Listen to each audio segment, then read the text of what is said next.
State lawmakers advanced legislation today to expand Medicaid in North Carolina. Now, this would provide government-paid health insurance for hundreds of thousands of people who are poor and working.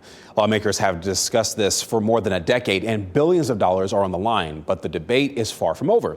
WREL state government reporter Travis Fain joins us via Zoom right now to tell us what's next. So, Travis, why all this sudden legislative support for expansion, yet it hasn't been implemented?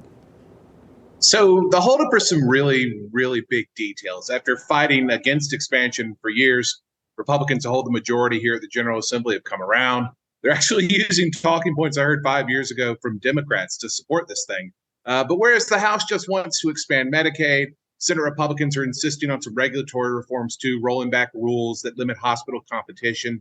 For example, the Senate won't pass expansion without these things. State hospitals don't want those things. House has backed the hospitals, so we're at a logjam. And though the House is moving its version of expansion this week, went through 2 committees today, probably passed the full House by Thursday, real action is what comes next, negotiations between the House and Senate. So, Travis, I hear you say all that, and clearly it seems that there's some kind of common ground. But what are the odds they actually reach an agreement?